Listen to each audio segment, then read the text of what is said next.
أعوذ بالله من الشيطان الرجيم. بسم الله الرحمن الرحيم. والضحى والليل إذا سجى ما ودعك ربك وما قلى وللآخرة خير لك من الأولى ولسوف يعطيك ربك فترضى ألم يجدك يتيما فآوى ووجدك ضالا فهدى ووجدك عائلا فأغنى فأما اليتيم فلا تقهر وأما السائل فلا تنهر وأما بنعمة ربك فحدث. Sadaqallahul azim. Teman-teman yang dirahmati Allah Subhanahu wa taala, surat Ad-Duha ini adalah bisa dibilang kayak japrian dari Allah buat kita. Kenapa saya bilang japrian? Karena kalimat di dalam surat Ad-Duha itu personal banget. Allah kayak lagi ngomong dengan satu orang hambanya. Makanya kalau misalnya teman-teman lagi baca surat Ad-Duha, cobalah teman-teman rasain kita tuh lagi baca sebuah japrian dari Allah yang khusus buat kita. Jadi ketika Allah ngomong kamu di dalam surat Ad-Duha itu, kamu di situ adalah saya. Kamu di situ adalah teman-teman. Kamu di situ adalah kita yang sedang membaca surat Ad-Duha, bukan orang lain. Makanya Allah gunakan kata kamu. Seperti kalimat ma wadda'aka rabbuka wa ma qala walal akhiratu khairul laka minal ula, dan seterusnya. Tuhanmu, mu di situ adalah saya, kita. Tidak pernah benci kepada engkau wahai hambaku. Engkau di situ adalah kita, saya. Apalagi meninggalkanmu. Sesungguhnya akhirat lebih baik bagimu nanti daripada dunia. Jadi semua kata kamu, baik dalam bentuk berita maupun perintah atau larangan di dalam surat Ad-Duha, itu adalah kalimat japrian dari Allah untuk kita. Sehingga ketika kita membaca surat Ad-Duha di malam hari, saat tahajud, apalagi ketika lagi sholat, maka coba teman-teman hayati, coba teman-teman rasakan kalau Allah lagi ngomong berdua dengan teman-teman. Itu rahasia dari tadabbur surat Ad-Duha. Coba rasakan Allah tuh lagi ngomong berdua dengan teman-teman. Allah tuh lagi japri khusus ke nomor teleponnya teman-teman. Allah tuh lagi pengen menghibur teman-teman yang sedang sedih. Allah tuh lagi pengen menghibur kita yang sedang galau. Allah tuh lagi pengen menghibur kita yang sedang terluka. Allah tuh pengen menghibur kita yang sedang lemah dan merasa gak berdaya. Coba rasakan betapa indahnya kita dihibur oleh Allah. Kita dihibur oleh zat pemilik langit dan bumi. Kita dihibur oleh yang maha kasih sayangnya berlimpah. Kita dihibur oleh zat yang maha indah. Kita dihibur oleh zat yang paling penyayang. Allah itu punya rasa kasihan yang sangat besar kepada kita. Lebih daripada kasihan seorang ibu kepada hambanya.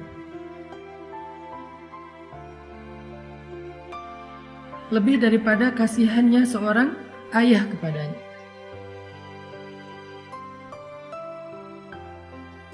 lebih daripada kasihannya seorang suami kepada istri, atau seorang istri kepada suami, atau anak kepada orang tua.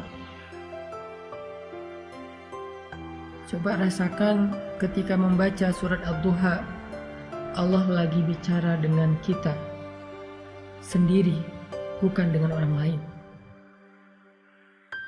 Ini bukan ayat broadcast, ini ayat japrian.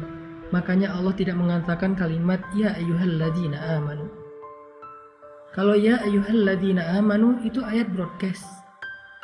Tapi ma wadda'aka rabbuka wa ma qala itu ayat japrian. Jadi coba kita rasain kalau Allah itu lagi ngejapri kita, teman-teman. Allah itu lagi seolah-olah pengen meluk kita yang erat supaya Allah bisa menyentuh kita dengan sentuhan kasih sayang, karena Allah paham banget kalau saat ini kita sedang lemah. Karena Allah paham banget kalau saat ini kita sedang dalam keadaan merasa sendirian, sepi, gak punya siapa-siapa yang bisa diharapkan. Karena Allah tahu banget, ngerasa banget gimana yang kita rasain hari ini, bahwa kita itu merasa sedang kecewa. Makanya Allah pengen bicara berdua dengan kita. Itulah perasaan Nabi ketika ayat ini turun, teman-teman. Perasaan kehilangan, perasaan takut, perasaan bingung, perasaan galau, perasaan lemah, perasaan kecewa, sedih. Perasaan-perasaan itu benar-benar mengganggu Nabi sekian hari. Nabi seperti orang yang kehilangan ayah, ibu, istri, anak, pasangan sekaligus, sehingga beliau menjadi bingung harus kemana. Setiap hari bayangin, Nabi setiap hari naik ke bukit yang ada di kota Mekah, memandang ke langit pengen ngadu sama Allah. Nabi itu pengen ngadu sama Allah, ya Allah saya punya banyak masalah, kemana engkau ya Allah? Ya Allah saya punya banyak masalah, kemana Jibril? Nunggu lama di atas bukit, Jibril gak turun. Akhirnya Nabi pulang ke rumah. Besok balik lagi, ngadu lagi, manggil. Turun lagi dari bukit tanpa bertemu dengan Jibril. Berhari-hari.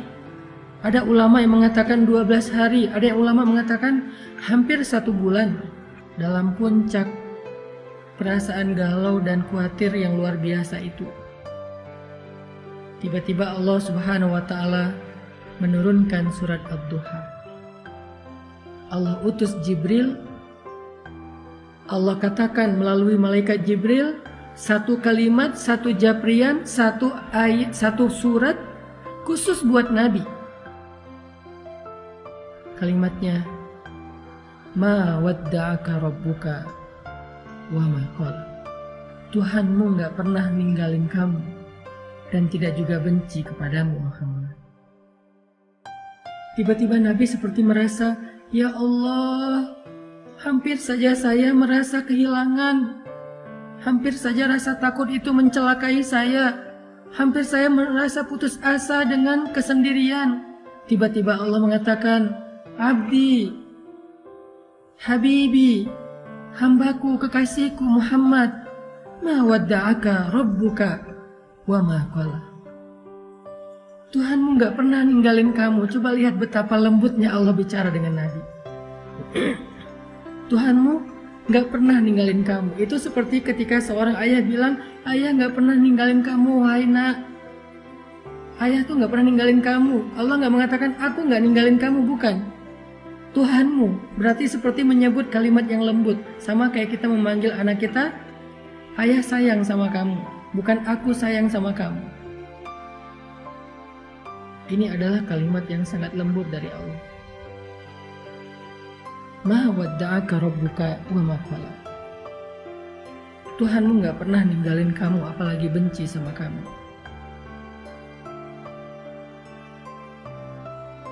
Dan setelah Nabi membaca surat ini, lalu surat ini ditulis oleh para sahabat di dalam mushaf, maka sejak saat itu surat ini menjadi surat pribadi dari Allah kepada semua hamba yang pernah merasakan apa yang dirasakan Nabi.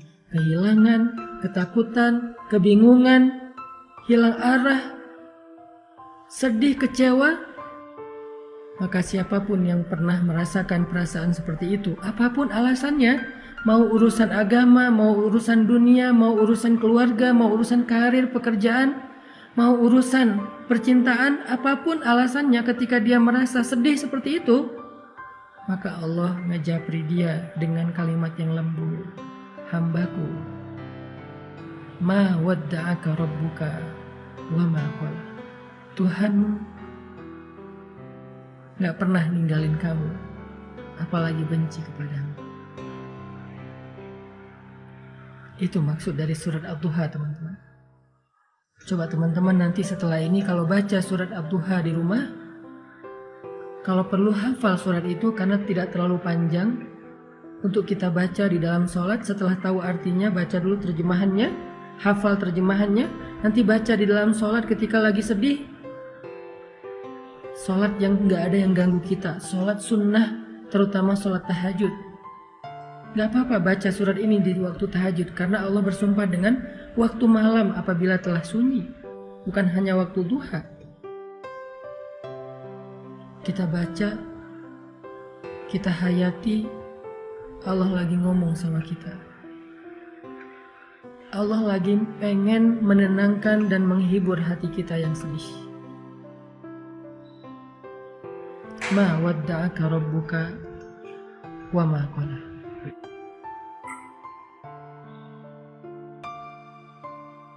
Kemudian Allah katakan juga, walal akhiratu khairul laka minal ula. Akhirat itu lebih baik bagimu daripada dunia.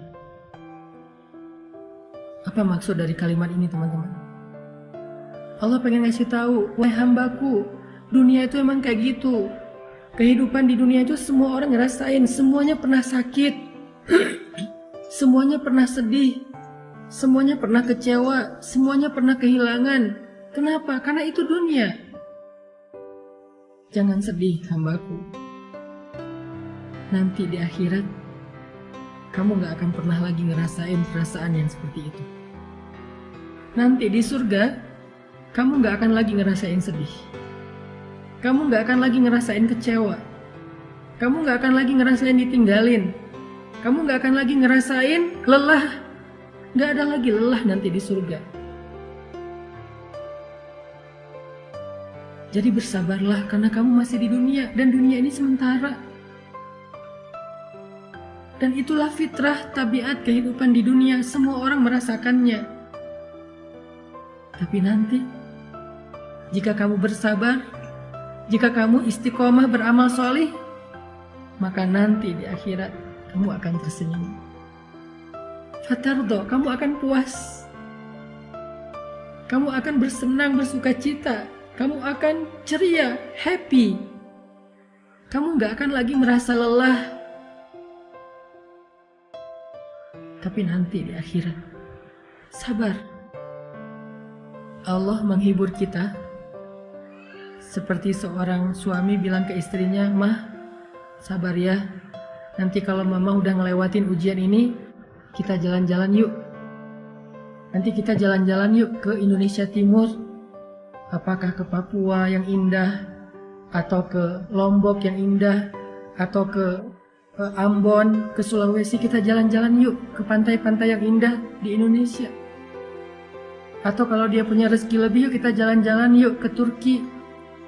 Atau kalau misalnya dia istrinya senangnya dengan kosmetik, skincare, yuk kita jalan-jalan yuk ke Korea. Nanti mama di sana nggak akan sedih lagi. Papa yang sedih ya, habis biayanya." Seolah-olah seperti itulah Allah bicara kepada hamba-Nya. Seperti seorang suami yang sedang menghibur istrinya dengan sebuah janji bahwa kalau istrinya sabar, bahwa kalau istrinya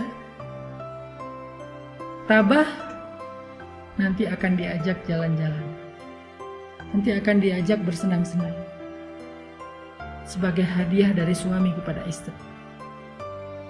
Atau seperti seorang ayah kepada anaknya, ketika anaknya lagi ujian, lagi capek belajar sampai malam, kemudian mendapatkan hasil yang hari pertama ujian itu mungkin dia ngerasa kayak berat banget, banyak pertanyaan yang susah dijawab, banyak soal yang dia nggak bisa ngasih jawaban. Ayahnya menghibur, ibunya menghibur, nak, sabar ya, belajar terus ya, yang semangat ya, nanti kalau udah beres ujian, kita jalan-jalan. Kamu mau ke permainan mana? Kamu mau jalan kemana? Nanti ayah akan siapin semuanya, pokoknya kamu nggak akan kecewa. Pokoknya kamu akan suka, pokoknya kamu akan bahagia, kamu akan happy, akan seru-seruan. Kita camping bareng, kita apa dan segala macam. Allah lagi menghibur kita dengan kalimat walal akhiratu khairul laka minal ula. Hambaku, dunia emang kayak gini, sabar ya. Nanti di akhirat kamu akan puas. Kamu gak akan ngerasain lagi yang kayak gini-gini nih. Kamu gak akan ngerasain lagi yang namanya kecewa, sedih, kehilangan, lelah, gak ada. Sehingga ketika kita membaca kalimat walal akhiratu khairul laka minal ula, cobalah membacanya seolah-olah Allah lagi berbisik di telinga kita, ngasih tahu surga itu indah. Surga itu memuaskan. Surga itu apa aja ada.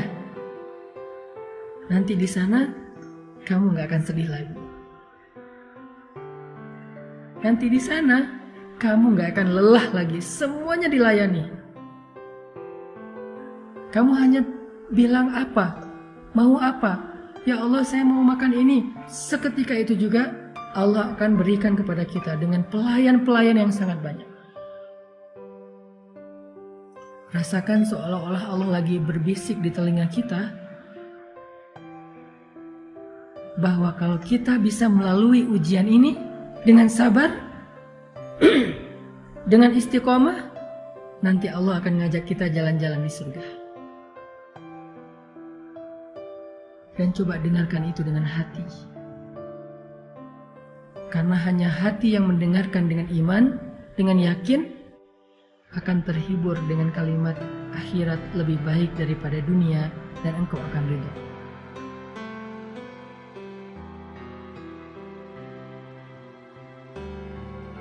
Setelah Allah katakan kalimat-kalimat ini, walal akhiratu khairul laka minal ula wala sawfa yu'tika rabbuka fatardha, maka kalimat berikutnya Allah pengen kita melihat flashback kepada masa lalu.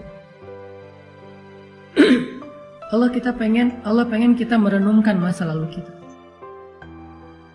Siapa yang selama ini membantu kita? Siapa yang selama ini menolong kita ketika kita punya masalah? Siapa yang menghidupkan kita, menciptakan kita, memelihara kita, memberi kita rezeki selama ini? Bukankah Dia Allah yang ngasih kita kehidupan?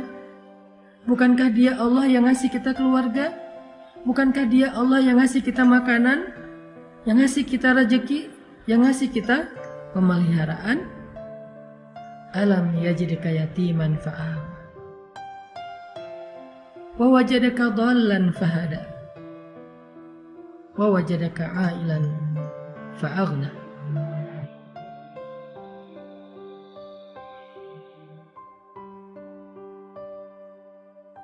Dia yang selama ini memberikan kepada kita banyak kebaikan. Saat kita sendiri, Dia memberi kita keluarga. Saat kita dalam keadaan bingung, Dia memberi kita ide, gagasan, petunjuk, ilmu. Saat kita dalam keadaan lapar, tidak punya pakaian dan tempat tinggal, Dia beri kita kecukupan selama ini. Dan itu menjadi bukti bahwa Dia nggak pernah ninggalin kita, apalagi benci sama kita. Seolah-olah seorang kekasih mengatakan kepada pasangannya, kenapa engkau ragu dengan cintaku? Bukankah selama ini aku setia? Bukankah selama ini aku selalu mencukupkan kebutuhanmu? Aku berkorban untuk kamu. Kenapa kamu masih ragu? Aku sayang sama kamu. Seolah-olah Allah ngomong gitu sama kita, teman-teman. Seolah-olah dengan kata-kata alam yajidka yatiman fa'awa wa wajadaka dhallan fahada, wa wajadaka 'ailan fa'aghna. Allah tuh pengen ngomong, aku tuh sayang sama kamu. Aku tuh cinta sama kamu. Kamu gak ngelihat buktinya selama ini siapa yang bantu kamu, siapa yang ngasih kamu nikmat, yang memelihara kamu, yang memperhatikan kamu, yang nolongin kamu, yang kasihan sama kamu. Kenapa kamu masih ragu? Aku sayang sama kamu, kata Allah.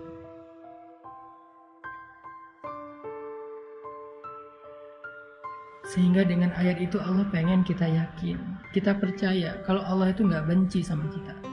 Manusia boleh datang dan pergi, tapi Allah gak pernah meninggalkan kita. Manusia boleh kadang mencintai kita, tapi tiba-tiba membenci kita. Tapi Allah cintanya abadi untuk kita. Sehingga ketika kita yakin Allah gak pernah ninggalin kita, Allah sayang sama kita, maka saat itu juga hati kita akan terobati. Saat itu juga sempitnya dada kita akan terasa lega. Yang terakhir, paragraf terakhir di surat itu Allah katakan, wa ammal yatim fala taqhar, wa ammas sa'il fala tanhar, wa amma bi ni'mati rabbika fahaddits. Apa maksudnya? Maksudnya,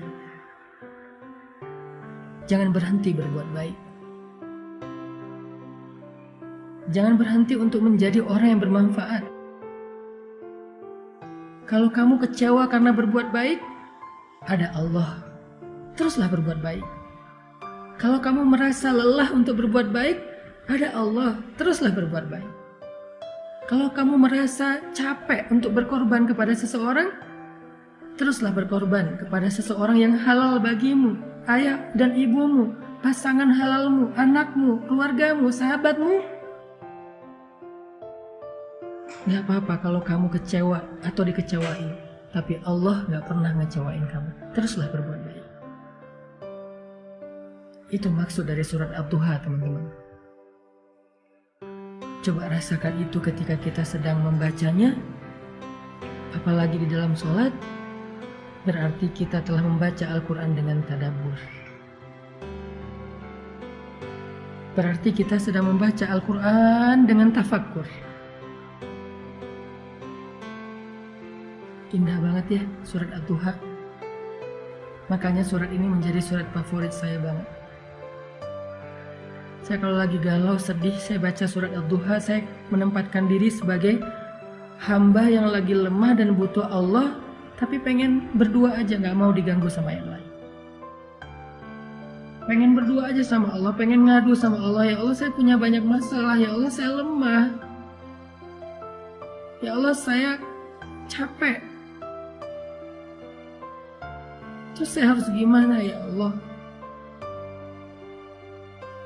Setelah saya menyampaikan pertanyaan-pertanyaan itu, saya baca surat Ad-Duha. Sampaikan dulu aja keluh kesah kita.